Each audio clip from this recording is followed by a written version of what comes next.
Terry, welcome to Weekend Rockford. It's good to be here, yes. Now, even though I'm not there. Yeah. Well, you are on the show, even if you're not in the studio. But yes, you have written a book called Amazing Evidence, Grounds for Belief. You've actually self-published the book. You have chapters on various things throughout the book, but probably one of the most, amazing is a discovery that you believe you made just by looking on Google Earth on the internet. Tell us about that. Yes, my son and I were trying to document some of the things in the book, so we were looking up satellite coordinates, and we were in Google Earth, and we were near Mount Sinai in Saudi Arabia, and it looked like a skeleton went across the screen, and we just got excited, and we scrolled back to the thing, and sure enough, there's this massive skeleton-looking object right in the shadow of Mount Sinai. And when I say Mount Sinai, I'm referring to the location that Ron Wyatt and Bob Cornuke present evidence for, not the traditional site. But we went back and we measured the skeleton, and just the head portion of it was the size of a football field, and then the whole thing was 1,900 feet long. So it was pretty exciting. Now, you believe that this could possibly be somehow related to the huge sea monster that the Bible mentions called Leviathan. Right.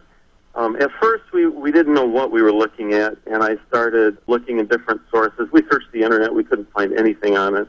And so I started reading the Bible and looking up different things in the Bible. And we decided it was a serpent because of the structure and the length, even though it's not really like a snake skeleton, but it's serpent-like.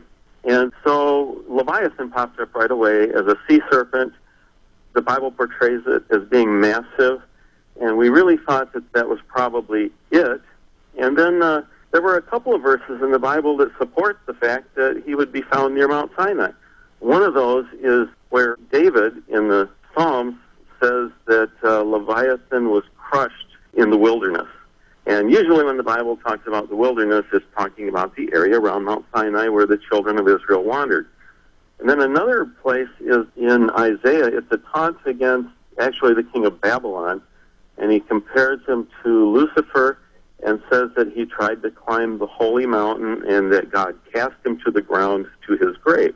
And so there's another picture.